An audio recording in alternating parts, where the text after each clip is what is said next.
Aujourd'hui, je te montre dans cette vidéo comment utiliser pour la première fois un tagine en terre cuite. Donc si tu achètes un tagine en terre cuite ou un plat en terre cuite, sache qu'il faut absolument le faire tremper dans un grand volume d'eau froide toute la nuit avant de le mettre sur une source de chaleur.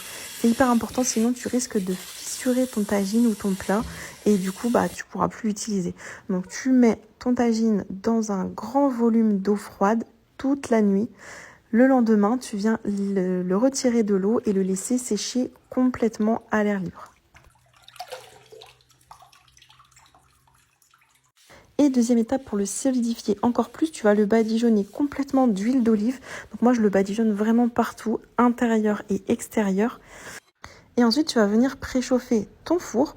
Donc je l'ai préchauffé à 180 degrés. Une fois qu'il est arrivé à température, tu l'éteins et tu viens placer ton tagine dans le four. Là, en attendant que le four arrive à température, donc juste quelques minutes, on voit que la terre cuite a déjà absorbé l'huile d'olive, c'est impressionnant. Donc une fois que le four est arrivé à température, tu l'éteins, tu mets ton tagine dedans et tu le laisses complètement sécher pendant plusieurs heures comme ça. Et ensuite, c'est bon, tu peux l'utiliser, il est prêt à être utilisé. Donc par contre, il te faut un adaptateur, c'est une plaque comme ça que tu trouves en supermarché ou même sur les marchés. Ça permet de ne pas mettre le tagine en contact direct avec les flammes si tu es sur du gaz. Et ça évite aussi d'abîmer ta plaque à induction si tu as une plaque à induction. Voilà, c'est vraiment indispensable d'avoir cet adaptateur. Et ensuite, c'est bon, tu es tranquille pour 10 ans, ton tagine est prêt et par contre, ne le mets pas au lave-vaisselle, ça va de soi. On le lave au liquide vaisselle à la main et voilà. Franchement, c'est un plat que j'aime beaucoup utiliser. Les tagines à l'intérieur sont vraiment excellents.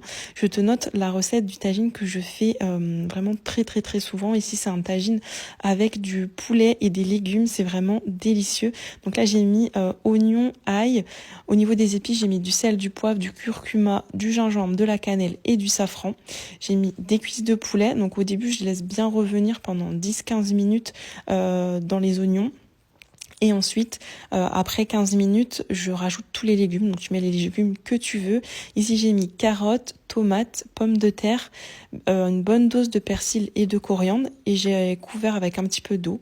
Et ensuite, je laisse mijoter pendant 2 heures sur feu très doux. Et à la fin, je rajoute des petits pois. Des fois, je rajoute des haricots verts, des brocolis. Voilà.